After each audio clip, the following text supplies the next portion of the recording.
El brujo. Me llamo Arturo. No es necesario que sepan mis apellidos. De todas formas, todas las personas me conocen como el brujo Arturo. Desde que tengo uso de razón, mi vida siempre ha estado entrelazada con situaciones que van mucho más allá de lo que se puede considerar como algo normal. El recuerdo más profundo de mi memoria se remonta a cuando tenía 7 años. Fue la primera vez que tuve un sueño lúcido. Para los que no sepan de lo que estoy hablando, un sueño lúcido es cuando estás consciente de que lo que estás viviendo es un sueño. Es una experiencia muy chocante al principio, al menos lo fue para mí porque era un niño, y darme cuenta de que una parte de mi mente estaba despierta mientras el resto de mi mente estaba dormida, fue algo que me costó mucho trabajo poder procesarlo. Tener un sueño lúcido puede ser algo increíble o una tremenda pesadilla. El motivo de que sea una cosa o la otra es el mismo. No se puede despertar a voluntad, por lo menos no hasta que se aprende a dominarlo. Si el sueño lúcido está ocurriendo en una playa es increíble, hasta que el agua de la playa empieza a retroceder para dar paso a un tsunami. De eso fue mi primer sueño lúcido. Solamente pude despertar después de que la sensación de estarme ahogando fue tan abrumadora que creí que iba a morir. No tenía sueños lúcidos a diario, pero generalmente tenía por lo menos 2 cada semana, pero también había veces en las que tenía 4 o 5 por semana. La gran mayoría estaban bien, eran sueños agradables y fue precisamente eso, el poder estar en calma mientras estaba consciente de que estaba soñando, lo que me permitió ir aprendiendo a tomar el control de los sueños. No fue al grado de poder soñar lo que yo quisiera, pero por lo menos a poder escapar de un mal sueño, o despertar si escapar era imposible. Cuando tenía 9 años, pude ver el futuro en un sueño lúcido. En ese sueño, yo estaba en un funeral. Fue tan traumático para mí que, aunque quiero, no puedo olvidarlo. Cuando tomé conciencia del sueño, estaba en el auto de mi padre. Nos estacionamos y bajamos del auto. El estacionamiento era pequeño, pero estaba lleno. En el lugar en el que estábamos, yo nunca lo había visto antes. Era una funeraria. Entramos al lugar. Caminamos por un pequeño pasillo. Dimos vuelta a la izquierda y, justo antes de llegar a los baños, nos metimos a una puerta. Toda mi familia estaba ahí sentada en bancas como las de la iglesia. Al fondo de la habitación estaba una caja. Yo no sabía que era un ataúd. Caminamos hasta la caja. Mi padre me cargó y pude ver que dentro de esta estaba mi abuelo. Aquello me perturbó tanto que hizo que mi mente modificara el sueño de tal forma que todo se volvió una mezcla inentendible de cosas. No podía escapar y tampoco podía abandonar el sueño.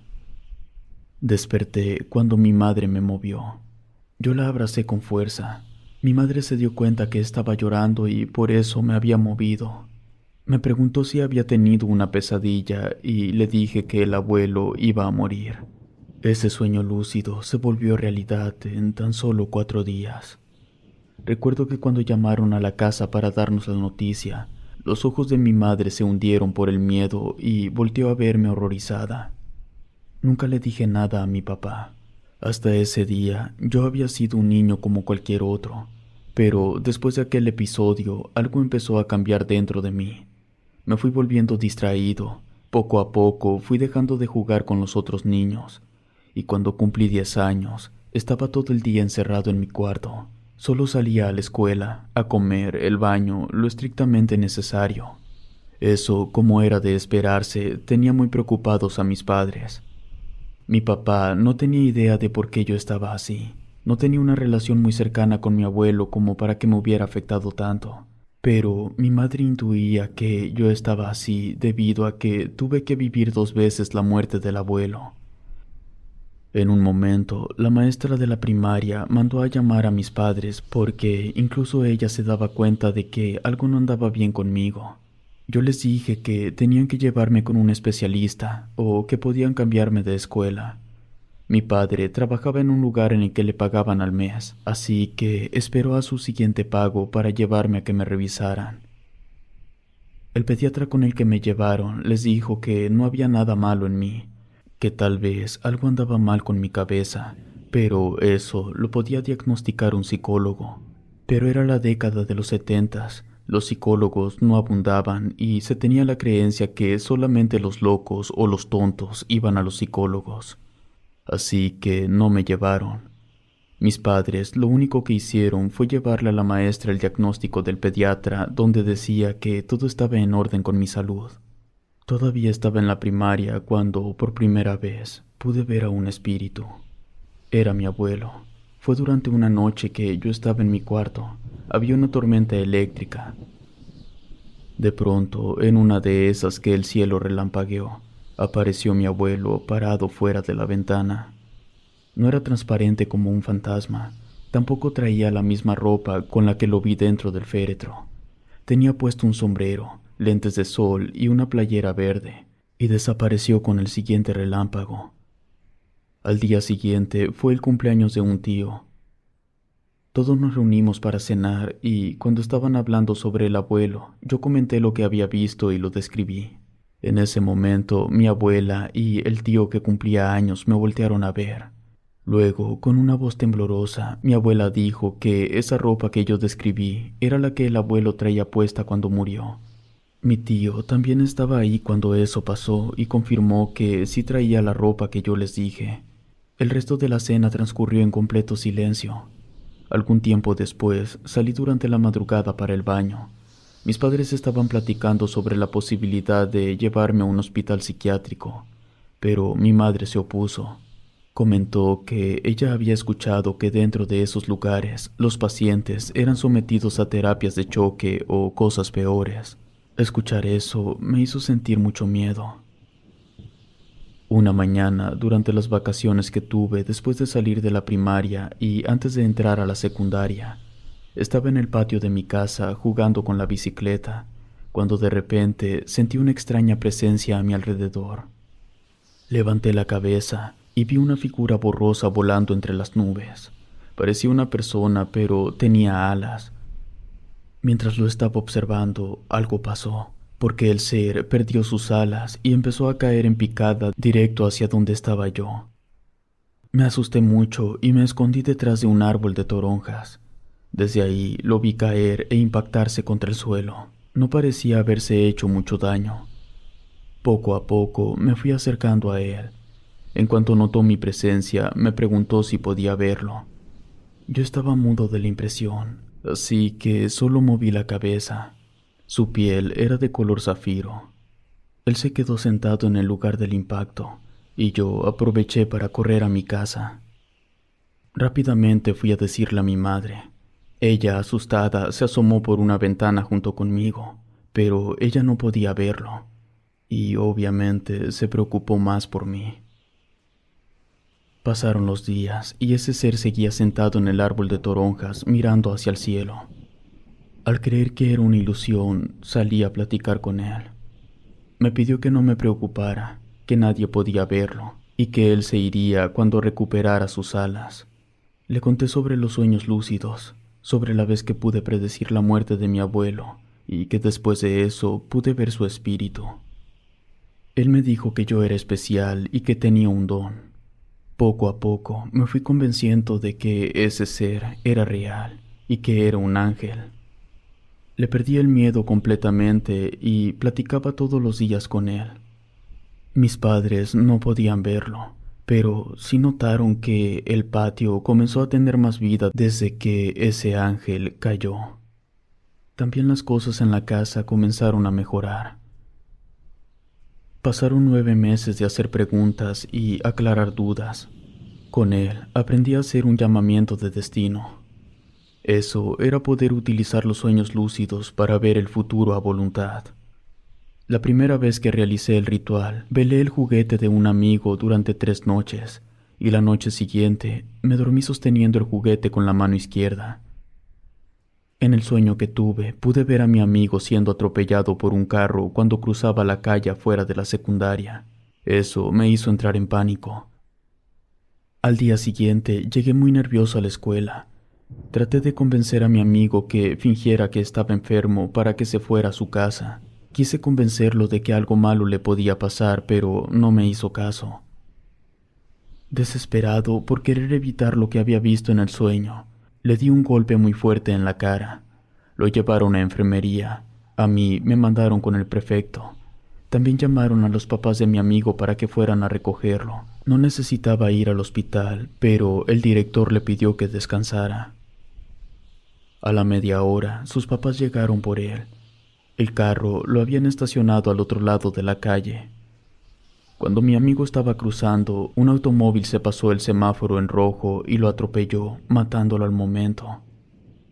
Mis papás me sacaron de la secundaria porque sabían que sería una tortura para mí seguir en ese lugar. Todo mundo me iba a señalar. No tenían prisa de meterme en otra escuela. Decidieron darme un tiempo para que descansara. Yo me la pasaba todo el día en el patio. Ese ser se convirtió en la única persona con la que podía platicar. Cuando me di cuenta, yo ya no era el mismo. Tenía mucho conocimiento sobre ocultismo y en general sobre cualquier cosa, porque el ángel Zafiro respondía todas las preguntas que le hacía sin importar el tema. Puede sonar increíble, estoy consciente de eso, pero es la realidad. Un ser que cayó del cielo me enseñó todo lo que sé ahora sobre brujería, o al menos a nivel teórico. Cuando me metieron a otra secundaria, yo empecé a aprovechar mi conocimiento y habilidades y empecé a ofrecer el servicio de amarres en toda la escuela. Mis amarres nunca fallaban. En el primer año hice como unos 20 o 30. Todas las parejas que se formaron gracias a mis amarres duraron años. De todos los amarres que hice, solo 5 eran de muchachos. El resto fueron mujeres. Ellas eran las más interesadas en toda clase de brujería relacionada con el amor y esas cosas. Un día estaba hablando con el ángel acerca de las propiedades de los espejos. En medio de la charla, me dio un dato obvio e importante. Los espejos te ayudan a ver lo que tus ojos no pueden ver. Puede sonar raro, pero una vez que lo analizas es obvio. Sin él no puedes ver lo que está detrás de ti. Claro, puedes voltear, pero si volteas, entonces lo que estaba detrás de ti ya no estará ahí. Puedes ver tu rostro reflejado en el agua quieta, pero el agua fue el primer espejo de la historia. La gente, en épocas medievales, colocaban agua dentro de recipientes que utilizaban como espejos. Entonces, mi duda era que si los espejos te ayudaban a ver lo que tus ojos no pueden ver, entonces, en teoría, las personas podrían ver al ángel Zafiro a través de los espejos. Eso se lo pregunté, y respondió que, efectivamente, cualquier persona podría verlo utilizando un espejo como medio. Un día llegó una tía a la casa, la que había estado cuidando a la abuela después de la muerte del abuelo. Ella le contó a mis papás que a su esposo le habían ofrecido un trabajo en otro estado, y que la abuela no se quería ir con ellos. Querían saber si podía mudarse ahí con nosotros. Mis papás aceptaron. Teníamos un cuarto que mi papá ocupaba como oficina de trabajo. Ese cuarto se iba a desocupar para poder hospedar ahí a la abuela. Ese cuarto tenía vista al patio. Llegó el día de mover las cosas de la abuela a la casa. La persona que estaba ayudando con la mudanza metió la camioneta hasta el patio porque quedaba más cerca meter las cosas por la puerta de atrás. Mientras se hacía todo eso, yo estaba como siempre sentado en el árbol de toronjas platicando con el ángel. Entre las cosas de mi abuela iba un espejo, el cual lo dejaron hasta lo último en lo que acomodaban lo demás. Lo recargaron en la pared cerca del árbol. Yo no me había dado cuenta de que el espejo quedó apuntando hacia el árbol de toronjas. Mi abuela salió a ver cómo iban sus cosas y se dio cuenta de que el espejo estaba afuera. Al acercarse al espejo, le dio un infarto fulminante. Al día de hoy pienso que pudo ver al ángel y no fue capaz de soportarlo. En ese momento entendí que él tenía que irse. Al día siguiente se lo pedí. Y lo hizo. Aún no recuperaba sus alas, pero él buscó otro lugar donde seguiría esperando. Eso me dejó una mala sensación emocional, pero no era todo, había algo más, algo que no podía explicar. A partir de que se fue el ángel, empecé a sentir una presencia al lado mío, todo el tiempo, a donde fuera, en donde estuviera, dormido y despierto. esa presencia estaba ahí. A las pocas semanas empecé a tener sueños lúcidos de los que no podía despertar ni los podía alterar. En mis sueños estaba en el infierno. Eran sueños eternos. A pesar de que en realidad solo estaba ahí por unas horas, yo sentía que cada sueño duraba muchos años. Dormir se volvió una tortura. Cuando por fin lograba despertarme, estaba sudando y temblando. Empecé a sentirme cada vez más agotado y desesperado. Los sueños eran en verdad aterradores. En ellos yo caminaba por diferentes áreas del infierno, paisajes desolados y oscuros, mientras gritos y súplicas retumbaban. Decidí contarle a mis padres sobre mis pesadillas y sobre la presencia que podía sentir a mi lado, pero ellos simplemente dijeron que era normal tener pesadillas y que con el tiempo pasarían. Sobre la presencia no supieron qué decirme. Las pesadillas no se detuvieron. Cuando tenía 15 años, mis papás tuvieron que ir a sacarme de la delegación de policías porque me había metido en una farmacia, había golpeado a los trabajadores y me había robado un medicamento que servía para no dormir. Esa no fue la primera vez que lo hice, solo fue la primera vez que me atraparon, pero para ese momento, en un lapso de 2 meses, ya había robado en otras 3 farmacias. Y con el medicamento que había robado, había logrado mantenerme despierto unos días. Mis padres me pidieron una explicación. Les dije la verdad, que yo seguía soñando que estaba en el infierno, que tomaba las pastillas para no dormir. Inclusive les comenté que ellos me tendrían que conseguir las pastillas o yo seguiría robando. Mi padre, bastante molesto, me contestó que yo no tomaría ninguna pastilla. Viendo en el estado tan mal en el que me encontraba, mis padres tomaron la decisión de internarme en un hospital psiquiátrico. Por aquella época había varios hospitales de esa índole. El más famoso era el Hospital Psiquiátrico Fray Bernardino Álvarez. También estaba el Hospital Psiquiátrico Infantil Juan N. Navarro, pero a mí me internaron en el Hospital Psiquiátrico de Morelos. Mis padres me llevaron ahí creyendo que estaban haciendo lo mejor para mí. Ellos no estaban al tanto de las condiciones precarias en las que mantenían a los pacientes. Tampoco sabían del maltrato ni de los abusos. Recuerdo el frío del suelo de mi habitación y de cómo mis padres se despidieron de mí con lágrimas en los ojos. No podía creer que, de verdad, mis padres me estaban dejando ahí totalmente convencidos de que yo tenía un problema mental. Mi madre sabía que yo había logrado predecir la muerte del abuelo. Además, tanto mi madre como mi padre estaban ahí cuando dije que el abuelo se me había aparecido. Durante los primeros días en el hospital me sentía perdido y asustado. El convivir todos los días con personas que gritaban y lloraban me empezó a alterar la mente. Inclusive llegué a preguntarme si yo de verdad estaba loco. De vez en cuando platicaba con alguno de los pacientes que no estaban tan alterados. Y así fue que descubrí que no estaba solo, que había otros que habían pasado por situaciones similares. Con el pasar de las semanas, mis días en el hospital se fueron volviendo monótonos y predecibles. Dejé de prestarle atención a la presencia que sentía al lado mío. Me levantaba temprano, comía mi desayuno, asistía a terapia y me tomaba mi medicación.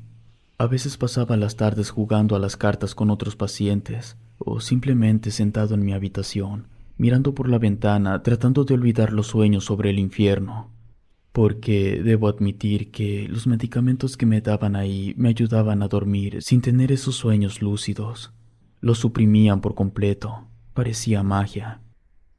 Los primeros 7 meses de mi estancia, mis padres me estuvieron visitando cada 2 sábados.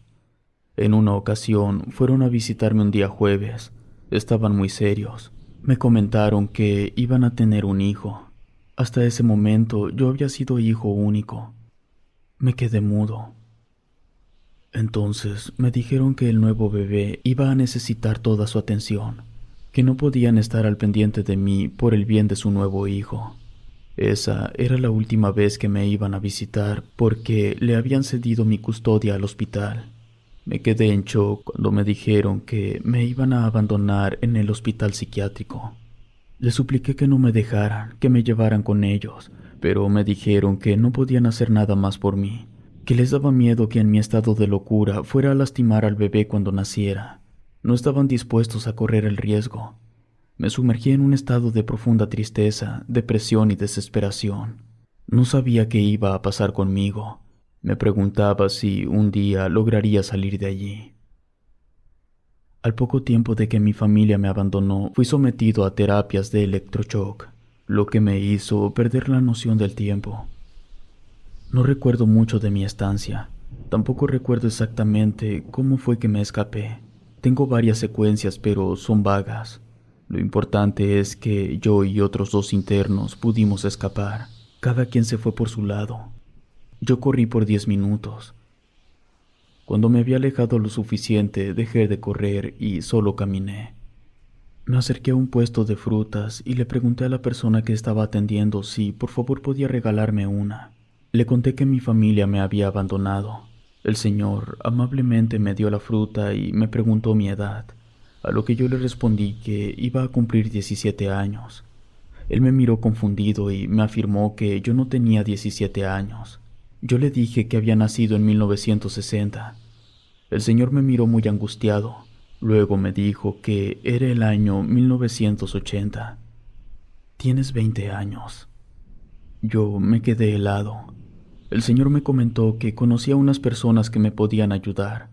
Me pidió que me quedara cerca de su local y que en la noche él me llevaría. Me llevó a un lugar de personas sin hogar. Allí me recibieron bastante bien. El señor incluso me dijo que, si quería, podía ir al mercado a trabajar con él, que no le vendría mal un poco de ayuda.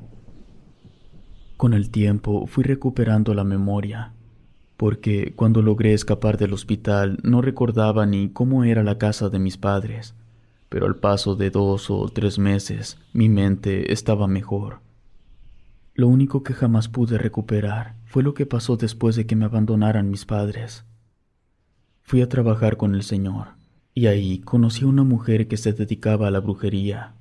A ella le conté sobre los sueños lúcidos, las premoniciones, los espíritus, los amarres, el infierno, sobre el ángel Zafiro y sobre todo lo que había aprendido de ese ser. La especialidad de esa mujer era hacer brujería con hierbas. Ella era una mujer ya mayor, no había tenido esposo ni hijos, y me dijo una frase: cuando te dedicas a esto, no hay lugar para la familia. Ella me regaló y me enseñó a preparar un brebaje que me permitía dormir sin soñarme en el infierno. Después, durante 10 años, estuve trabajando para ella. Con el paso del tiempo, fui haciendo más variedad de trabajos. Yo tenía el conocimiento teórico para hacerlos. La bruja me enseñó cómo aplicar esos conocimientos. Cuando la bruja murió, yo me quedé con sus clientes. Dejaron de conocerme como el asistente de la bruja y empezaron a llamarme el brujo Arturo. Yo cobraba bastante más de lo que cobraba ella, porque yo sabía que la efectividad de mis trabajos valían el incremento del precio. Eso me permitió juntar un dinero y empezar a rentar un departamento en la colonia Doctores. Al poco tiempo cerré el local del mercado y empecé a atender en el departamento. Uno de tantos días llegó un hombre de estatura mediana, delgado, con barba, cabello largo color negro. Vestía una camisa y pantalón normal. Llevaba botas, sombrero y lentes oscuros. Se presentó como Víctor García Hernández. Dijo que estaba muy interesado en contratar mis servicios, que él representaba una organización civil muy importante y que si aceptaba trabajar con ellos ganaría muchísimo dinero. Me dio una dirección de la colonia Roma, la cual no voy a revelar, y me dijo que si me interesaba me presentara esa misma noche. Fui al lugar. En cuanto entré a la casa, comprendí que la organización civil era en realidad una secta satánica. Las personas que me recibieron me escoltaron con el líder de la secta, un señor muy peligroso del que no quiero hablar. Al lado de él estaba el que me había ido a buscar al departamento. Él era la mano derecha del líder de la secta. Me dijeron que necesitaban un brujo poderoso, que recientemente su brujo había muerto al no poder soportar un ritual, que las condiciones necesarias para el ritual volverían a presentarse dentro de 8 meses, que durante todo ese tiempo yo tendría que vivir en la casa, la cual era sede de la secta, que estando ahí podría prepararme lo suficiente para lograr sobrevivir al ritual. Yo pregunté por el dinero. Lo que me dijeron fue que mientras estuviera ahí podía pedir lo que yo quisiera. Si lograba sobrevivir al ritual, me pagarían 35,000 pesos mensuales. En esos 8 meses aprendí mucho sobre la secta. Entre los miembros había artistas, deportistas y políticos. Pasaron los 8 meses. Finalmente llegó el momento de realizar el peligroso ritual. Se celebró ahí. Aparte de mí, había otros 12 miembros de la secta. Yo esperaba que hubiera mucha más gente, pero no fue así. El ritual se celebraría en el jardín central de la casa, delante de una figura que representaba al diablo. Yo había memorizado el ritual. La parte final era abrir una caja y utilizar los objetos que estaban dentro. No había información de cuáles eran esos objetos. Cuando llegó el momento de finalizar el ritual, abrí la caja y vi que había 13 pistolas. Teníamos que quitarnos la vida como ofrenda al diablo, pagando así la cuota de la secta. Yo no iba a hacer eso. Todos tomamos un arma, nos apuntamos, intercambiamos miradas para saber que todos estábamos de acuerdo en hacerlo. Luego jalamos el gatillo. Yo desvié el arma antes de disparar. Lo hice al aire. Los otros 12 cayeron muertos. De inmediato solté el arma y salí huyendo de la casa por la parte trasera. Sabía que en cualquier momento alguien iba a llegar a revisar los cadáveres, y si me encontraban vivo sería mi final. Me fui del estado esa misma noche, pero aunque logré escapar de la secta, no pude escapar del diablo. Volvieron los sueños lúcidos donde me veía en el infierno. No importaba cuánto brebaje me tomara, ya nada me hacía efecto. Además, la presencia que antes solo sentía, ahora podía verla. Era el ángel Zafiro, pero su apariencia era demoníaca. Él me susurraba y me amenazaba, me advertía que mi lugar era en el infierno, y que tarde o temprano terminaría ahí, que me estaban esperando con ansias. En un intento por salvarme, fui a visitar a un poderoso brujo de Catemaco. Él decía que podía hacer que el diablo entrara en su cuerpo y así hablar. Ahí hice un trato con él. El diablo me ofreció que, por cada persona que yo le enviara, él me regalaría 33 días de poder dormir sin soñar con el infierno. Yo no quería convertirme en eso, pero tampoco quería vivir atormentado por el infierno. Así que encontré un punto medio. Viajé hasta un pueblo del sur de Veracruz. Ahí ofrecí mis servicios como brujo. Cada que una persona acudía a pedirme trabajos para deshacerme de alguien más, lo que yo hacía era tomar la vida de ambos. De esta forma, estaba cumpliendo con el trabajo por el que me habían pagado, pero también estaba castigando al que buscaba hacer la maldad. El primer año entregué 8 sacrificios. Me di cuenta que no quería continuar con eso, así que opté por terminar con mi vida. Me lancé de un puente. En verdad, creí que había muerto. Sin embargo, desperté en la sala de emergencias de un hospital. Sentado al lado mío estaba la mano derecha del líder del culto satánico. Me habían encontrado. Él me comentó que tenía suerte de estar vivo, que de no ser por la secta estaría muerto. Pero el diablo les había dicho que me daría una última oportunidad, que todavía podía salvarme del infierno a cambio de una cosa. Pregunté qué era lo que querían. Su respuesta me dejó helado. Él quiere que le entregues a una familia completa. Te diré cómo encontrarlos. Viven en un cerro de Citlalmina. Si te gustó este relato, suscríbete activando la campanita de notificaciones. De esta manera estarías apoyando nuestro proyecto. Gracias por escucharnos. Relato escrito y adaptado por Ramiro Contreras.